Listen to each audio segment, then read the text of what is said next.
Hi everybody, Mature Simmer here. Welcome to another episode of the Non-Aviator Flight Sim series. In this episode, I'm going to focus on airport diagrams. I'm using a common example of a flight plan for all of these charting videos so that if you want to consume them together, you can, but at least there's a frame of reference of what you're looking at. Obviously, the airport diagrams are going to be utilized when you are on the ground at the airport.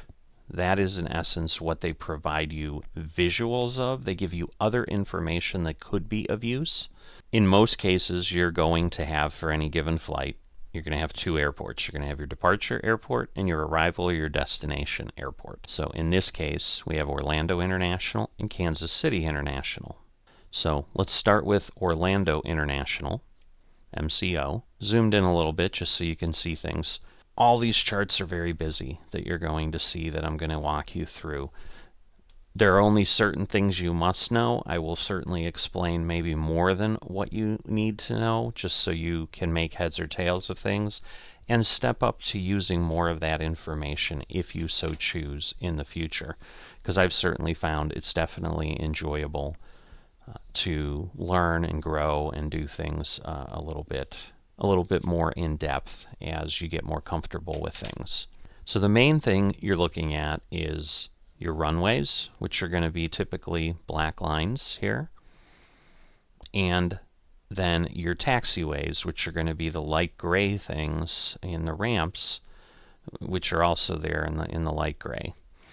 And the terminals are here too, so you can see in Orlando you've kind of got a north terminal, a south terminal C, and then it looks like, you know, places to go to get to the gates and so forth. So Orlando's got 4 runways, and you can see it's 18 right, 18 left, 36 left, 36 right, and then 35 and 17 subsequently. So there's 4 of them. And, you know, there can be various things. There can be very different things depending on the complexity of the airport and so forth. And then you've got your taxiways, which are labeled and designated using typically the phonetic alphabet and obviously numerals if necessary.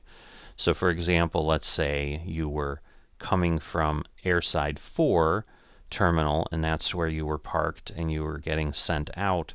Ground may give you directions to go to runway 18 left or runway 18 left via Echo 5, Echo Bravo. You're literally then going out here, down Echo, which is here. You can see the EE.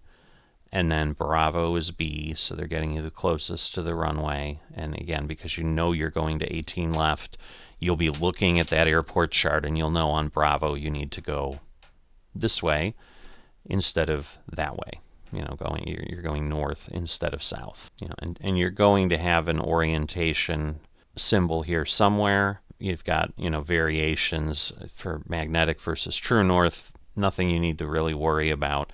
The other piece, depending on if you're using air traffic, if you're tuning it yourself, if you're doing other things, these are all your frequencies that you need. So your arrival, your departure, your various towers. So you can see the way Orlando is, depending on which runway you're going to be using, you're contacting a different tower. So if you're going out on the west side of the airport, so with 18 and 36, you're going to be at 124.3. If you were going out on the east side, which would be runway 17 or 35, you'd be at 118.45. And then you've got your ground and your clearance. So, you know, you're typically starting clearance delivery is what CLNCDEL means.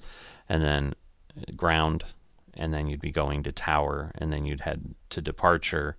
You know, so if we zoom in a little bit more, you know, it's not giving you gates per se, you know, depending on what you're looking at. Like if you look at Navigraph, you'd have gates, but some of these charts do not. But if you're looking for other areas of the airport, so let's say you're flying a general aviation aircraft, what I would normally do is I'd try to figure out, all right, where would be the likely place so that when I spawn into the airport, I would be in an appropriate location.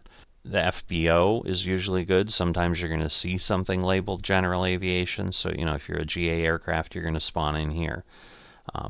Most other aircraft, commercial airliners, are going to spawn in at one of these terminals if you can. If you're international, maybe you'll go to the south terminal. This is where doing some research on your own outside, depending on how realistic you want to make things, is helpful. I could Google Orlando and say, hey, I'm an international flight, or I could be specific. I could say, hey, I'm a Air France heading out of Orlando. There's usually things you can find, especially for major airports, of Air France has these gates, and all Air France flights go to these gates. Then you just need to find that both on the chart and whatever, and then you'll know. And once again, if you're not using air traffic, you can at least start to familiarize yourself and learn, like, okay, I'm coming from here, I'm going to taxi Echo 1 Charlie Juliet Bravo to get to 18 left. So you can just start getting yourself comfortable with that. Now let's just quickly take a look at Kansas City on the other side here. So we'd be arriving here, and again, the configuration is a little different. We still have a couple parallel runways, but we also have a crossing runway. So that's good to know. The other thing I hadn't mentioned is this information is the length of the runway, the length and the width. They're all 150 wide and 10,801 feet long in this case, 9,500 feet long in this case. Again, depending on the aircraft you're flying and so forth, that might be important. Once again, if I'm taking a general aviation flight here from Orlando to Kansas City, here's a general aviation ramp. I might be heading there. If I've got a cargo plane, I could go to cargo B1, cargo A6, cargo Bravo 1, cargo Alpha 6, and so forth, joint cargo.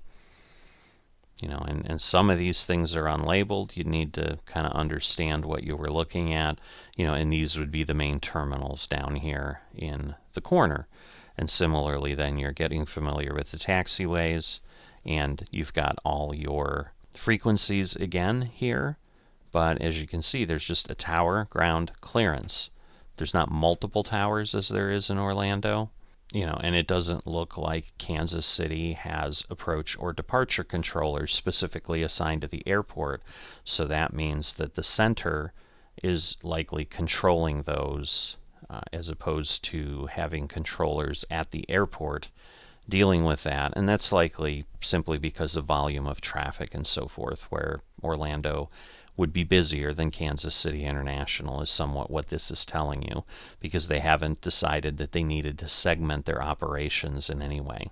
We're not going to get into all that airport operations stuff. If you're interested in that, certainly take a look at becoming a VATSIM controller, and as I go on my journey there, I'm sharing information there, again, from a non-aviation perspective, if you wanted to learn how to control air traffic in the virtual environment and flight sim as well. But that gives you what you need for airport diagrams and what they tell you, how you can use them, and what you can do with them. As always, if you have any questions, drop them below. I'll do my best to answer them. I can't promise I can answer everything, but I love learning just like anybody else. If I don't know, I'll certainly dig around and do some research before I respond back to you. And, we might learn something together. If you've enjoyed this and not dropped a like, please consider doing that. I greatly appreciate it. It helps with the spread of these, and especially I'm doing these because I feel there isn't a lot of information out there for non-aviators. There's just a ton of detailed information for someone, but sometimes you just don't need that much information. So it'd be great to make people aware that these are out here, so likes help with that. And if you're not a subscriber, please consider that, and I will see you next time.